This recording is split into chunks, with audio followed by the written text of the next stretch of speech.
Hello, j'ai décidé aujourd'hui de vous partager mon portefeuille boursier. Donc, nous y voilà. Voici mon portefeuille boursier. Comme vous pouvez le voir, il est constitué essentiellement d'actions et d'ETF.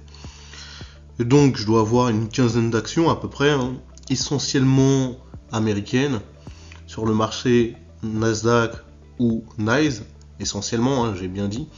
Pourquoi Je vais t'expliquer pourquoi. Et quel broker j'ai DEGIRO. Donc, j'ai commencé à investir en 2018. Et j'ai choisi comme broker DEGIRO parce que les frais étaient pas mal à l'époque, hein, il faut le dire. Et sur les ETF, il n'y avait pas de frais de transaction. Ce n'est plus le cas aujourd'hui. Aujourd'hui, ils sont quand même assez élevés. Ils ont augmenté leurs tarifs. Ceux qui ont DEGIRO, je pense qu'ils l'ont vécu aussi.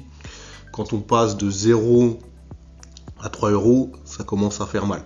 Donc voilà pourquoi j'avais choisi DEGIRO comme compte titre et donc comme broker en fait dessus. En termes d'actions, effectivement, pourquoi le marché US? Et je suis très exposé aux technologies parce que en fait c'est un secteur que je connais. J'ai même moi-même travaillé dans la recherche et dans l'IA en 2016, donc ça m'a permis d'avoir quelques connaissances, notamment sur le secteur technologique. Et donc pourquoi le marché US? Parce que évidemment, il me paraît bien plus solide que le marché européen. Et il y a des sociétés que j'ai pu analyser et donc connaître. Ensuite, en termes d'ETF, j'ai choisi que 3 ETF, hein, dont 2 qui sont assez performants. Donc le MSCI Robotique Intelligence Artificielle d'Amundi.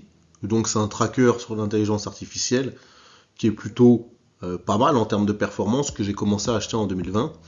Et j'ai le SP500 qui est un ETF distribuant. Pourquoi j'ai pris un ETF distribuant au départ? En fait, c'est une erreur de ma part, hein. Quand j'ai commencé, j'aurais dû prendre un ETF capitalisant. Pourquoi? Simplement parce que lorsqu'on vous distribue les dividendes, vous avez la flat tax qui passe.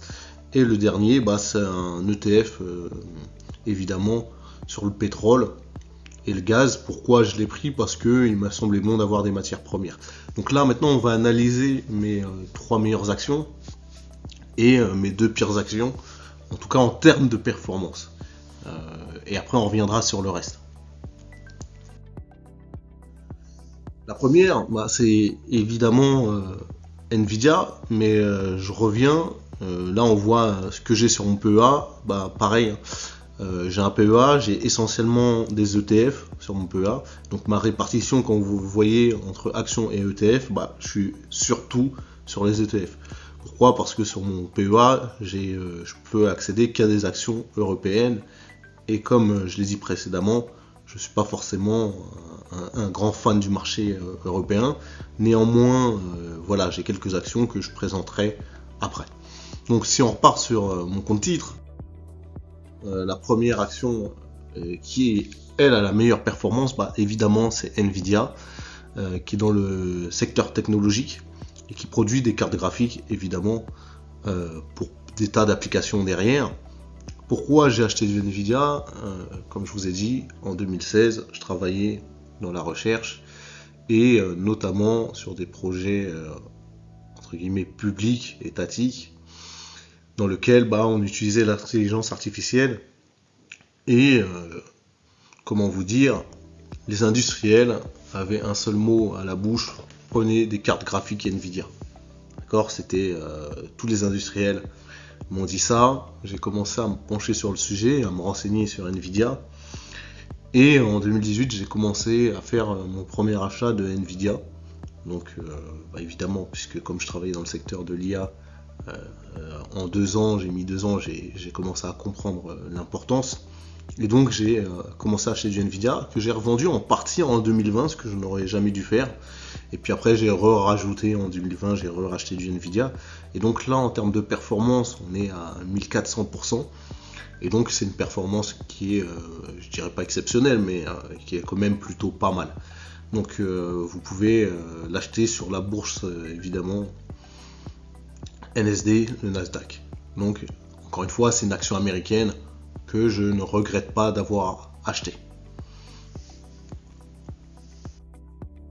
La deuxième qui a été très performante, c'est Oracle, Donc une action pareille, américaine, du secteur technologique.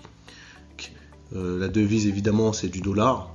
Donc je suis exposé au dollar si jamais il y aurait des baisses, mais bon, le dollar reste quand même la monnaie la plus utilisée dans le monde, donc voilà. Oracle, j'expliquerai peut-être dans une autre vidéo, hein, parce qu'il faut du détail quand même, pourquoi je l'ai prise cette action. Je donnerai un peu plus de précision dessus. Elle a quand même fait 242%. Je crois que c'est une action que j'ai achetée, si je ne me trompe pas, en 2020, autour de 2020-2021. Donc voilà, une belle performance, notamment aussi sur les conseils de Jeff Brown. Marvell, voilà. Marvell, pourquoi Marvell? En fait, c'est une entreprise du secteur technologique qui produit des semi-conducteurs, mais qui a aussi dans la réalité virtuelle. Et c'est surtout pour ça en fait que j'ai acheté du Marvell. Parce que les semi-conducteurs, évidemment, il y a TSMC, une action que j'ai, qui est quand même le leader là-dessus. Et donc c'est pas pour les semi-conducteurs que j'ai acheté l'action Marvell. Donc c'est effectivement, ça en fait partie. Ils fournissent aussi des équipements télécom, notamment ce qu'on appelle switch, router, etc. Mais ils travaillaient dans la réalité virtuelle, et notamment ce sera le futur pour le gaming. Et donc c'est une action dans laquelle j'ai investi essentiellement pour ces raisons-là et parce qu'elles sont solides. Ma façon d'investir, elle est très simple, c'est que je me demande comment on va vivre dans 5, 10, 15 ans. Et derrière, je repère un secteur, voilà, ça peut être comment on va vivre, est-ce qu'on sera plutôt casanier, est-ce qu'on aura des voitures autonomes, est-ce que le gaming, comment il se fera? En fait, toutes ces questions-là, je me les pose, et du coup, ça me permet de cibler d'abord un secteur, et derrière, je vais cibler les sociétés, soit parce qu'elles sont leaders, soit parce qu'elles travaillent dans le sujet, elles n'ont pas de concurrence, et parce qu'elles sont solides. Et ça, c'est important, en fait, c'est de regarder aussi si elles ont les reins solides, et là, je vais acheter l'action.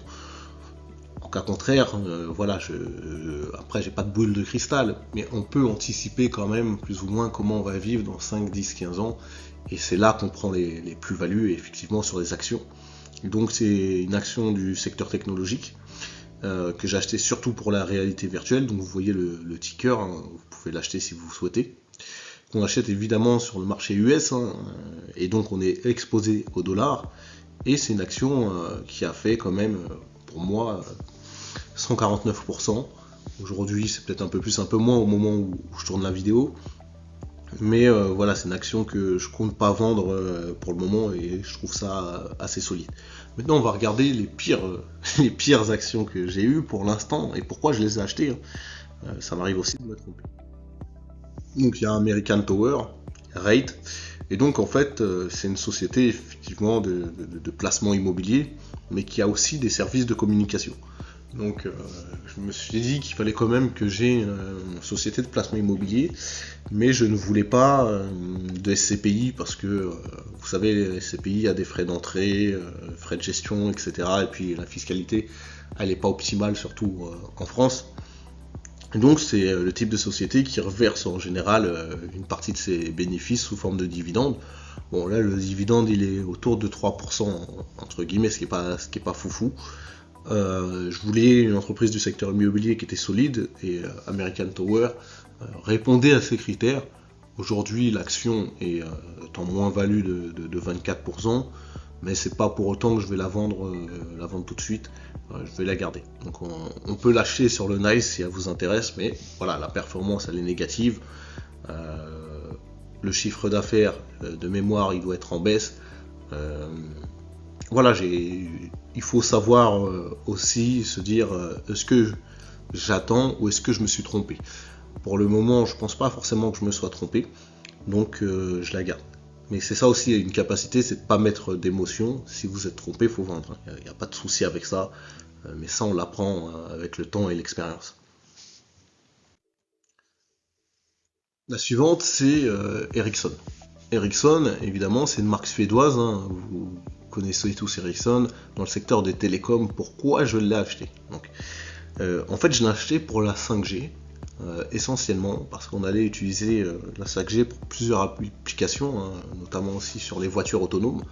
Donc Ericsson est quand même une société qui est quand même avancée dans le domaine, si vous voulez, en termes d'équipement télécom pour ça. Donc j'ai investi dessus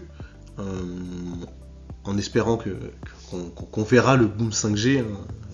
Là c'est un peu de la spéculation, mais on va s'en servir quoi qu'il arrive de la 5G. Après, est-ce que je me suis trompé d'action? Ça c'est une autre réponse. Voilà. Je vais quand même me renseigner encore dernièrement sur cette société pour savoir si je la garde ou si je vends. Effectivement, il faut savoir aussi couper les pertes, mais je vais regarder si tout va toujours bien chez Ericsson, si tout va toujours bien. Comme moi, je pense que la 5G va révolutionner beaucoup d'applications, et notamment, je pense que pour les voitures autonomes, je pense que je vais la garder, sauf si la société en tant que telle a de gros problèmes. Là, je vais peut-être vendre l'action. Donc vous voyez le ticker, donc moins 27% quand même, hein, en moins-value, ce qui est pas rien. Et donc voilà pour les deux plus mauvaises actions. Donc j'ai American Tower et Ericsson. Donc là, je vais vous remontrer le portefeuille que j'ai, qui est plutôt performant, mon portefeuille actions pour le coup. Quand on voit les performances de mes actions, je trouve que c'est plutôt pas mal. Je pense qu'elles font mieux que le marché aujourd'hui, mais je suis très exposé au secteur technologique. Donc moi, je vous conseille pas de le faire, c'est parce que c'est un secteur de prédilection que je connais. Et comme on dit, il faut investir dans des choses que vous connaissez. Donc Oracle, je vous dirai une prochaine fois pourquoi j'ai l'acheté. Marvel, je vous ai déjà dit. Netflix, parce que de mon point de vue, les gens, c'est pas qu'ils deviennent de plus en plus sédentaires, mais ils aiment bien de plus en plus des fois rester chez eux, commander Uber Eats, regarder leur Netflix, avoir le cul posé sur leur canapé, etc.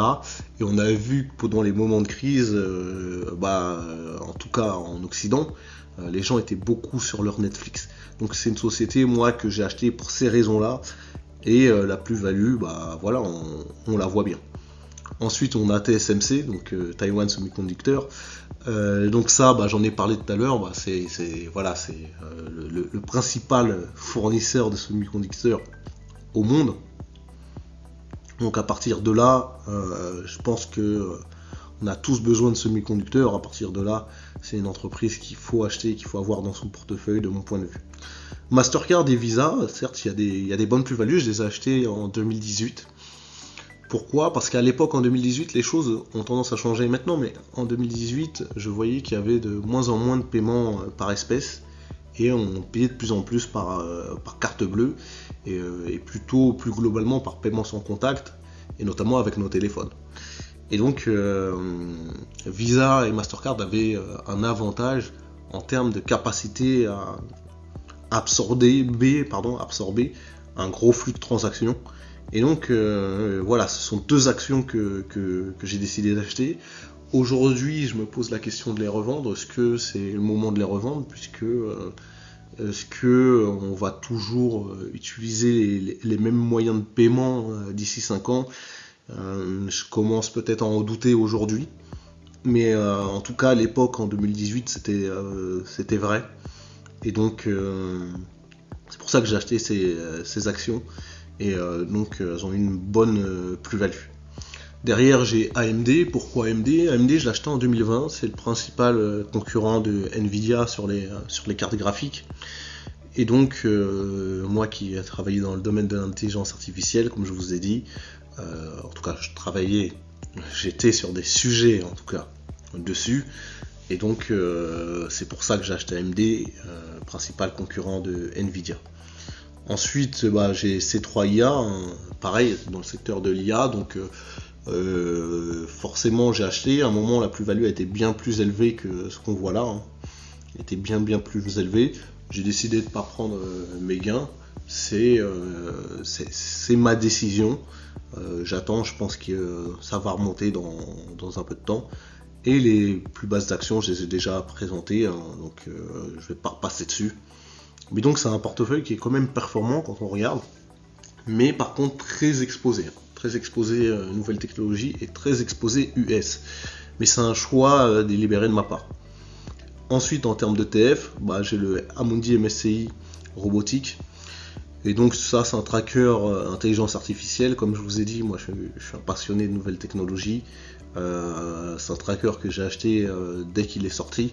Donc en avance entre guillemets sur mon temps.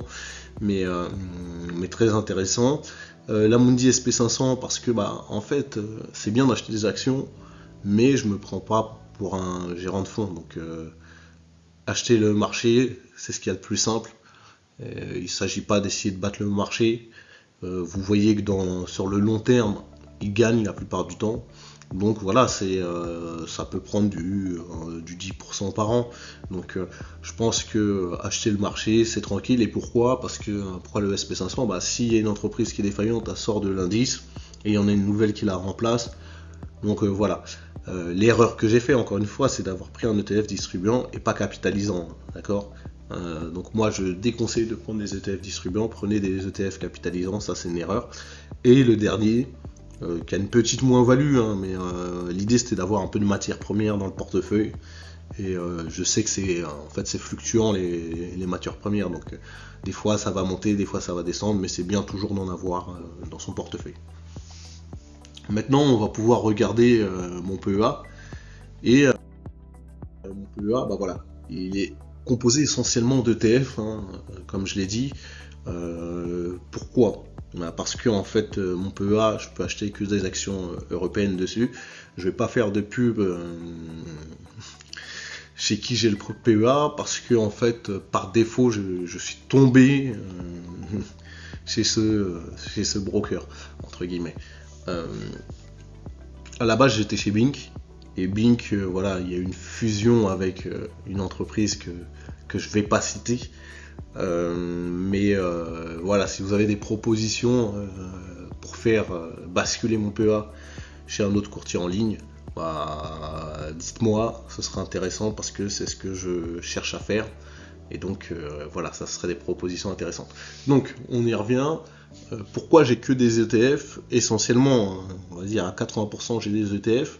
Parce que comme je vous ai dit, je connais mieux le marché américain, j'ai plus confiance au marché américain.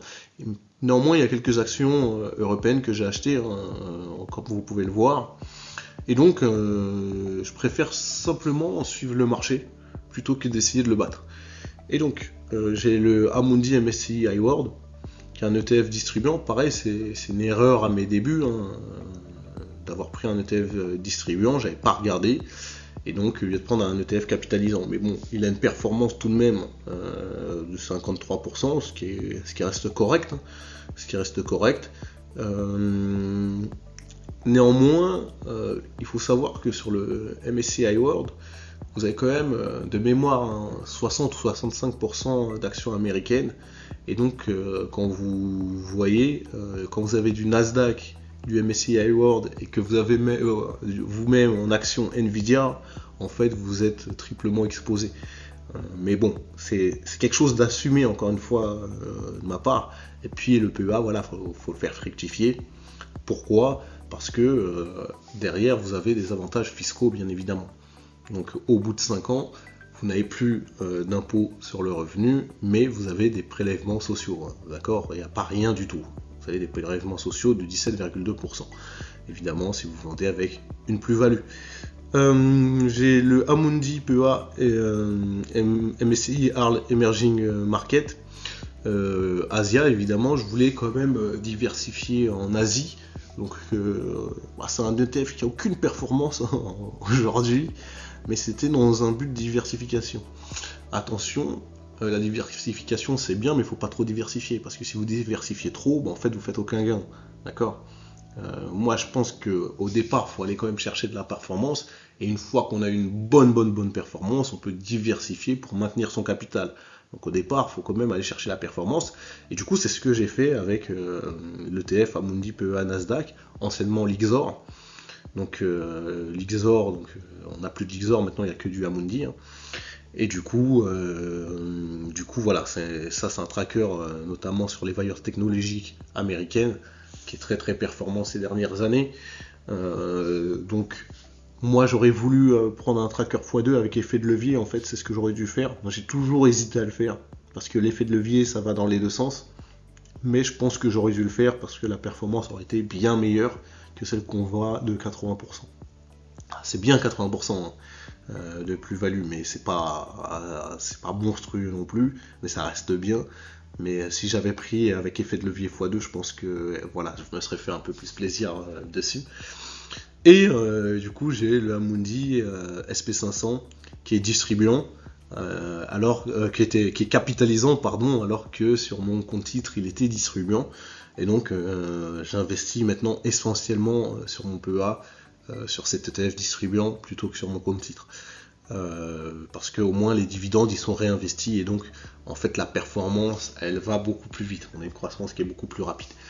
En termes d'actions, j'ai pas beaucoup d'actions sur mon PEA, mais c'est intéressant d'avoir du Air Liquide, action française, pour moi qui reste une société solide et qui est quand même l'avenir en termes d'industrie française. Donc action, je pense que je vais garder. Certaines personnes m'ont demandé pourquoi j'ai pas de valeur de luxe. C'est juste que c'est pas mon truc. D'accord ? C'est juste que c'est pas mon truc. Et donc j'ai pas de valeur de luxe. J'ai du Veolia environnement parce que je pense que dans le futur, voilà, l'eau ce sera un sujet, ce sera vraiment un enjeu international, d'abord national mais international. J'ai peur qu'on fasse face à des pénuries d'eau dans l'avenir et donc c'est un secteur dans lequel Veolia travaille évidemment et donc j'ai cette valeur dans mon portefeuille et je compte pas la vendre d'ici tôt. Toutes les valeurs que j'ai là en action dans le PEA, je ne compte même pas les vendre en fait, je compte les garder un certain temps, sauf et évidemment s'il se passe quelque chose sur la société, il faut toujours regarder, mais a priori c'est des valeurs que je compte pas vendre. Bioméreux, qui est une société effectivement qui est dans le secteur de la santé, et donc je pense qu'on aura des enjeux de santé ou peut-être même voilà, il y a des biais aussi sur la santé, hein. Voilà, il y a des biais, mais je pense qu'il y aura pas mal d'enjeux sur la santé dans les années à venir. Et donc c'est pour ça que j'ai acheté Bioméreux. Et donc voilà, hein, c'est tout pour mon portefeuille boursier. Dites-moi ce que vous en pensez, ce que je peux améliorer évidemment. Et n'oubliez pas, s'il y a des comptes titres plus intéressants aujourd'hui que des Géro, et si vous avez un PEA, je sais pas, peut-être on m'a dit Boursorama, hein, qui était pas mal. Voilà, en compte titre, on m'a vendu que, comment ça s'appelle, Trade Republic c'était pas mal. Dites-moi si c'est vraiment pas mal et voilà, je songerai peut-être à ouvrir des comptes chez eux. Bah voilà, c'est tout, j'espère que vous avez apprécié, à bientôt.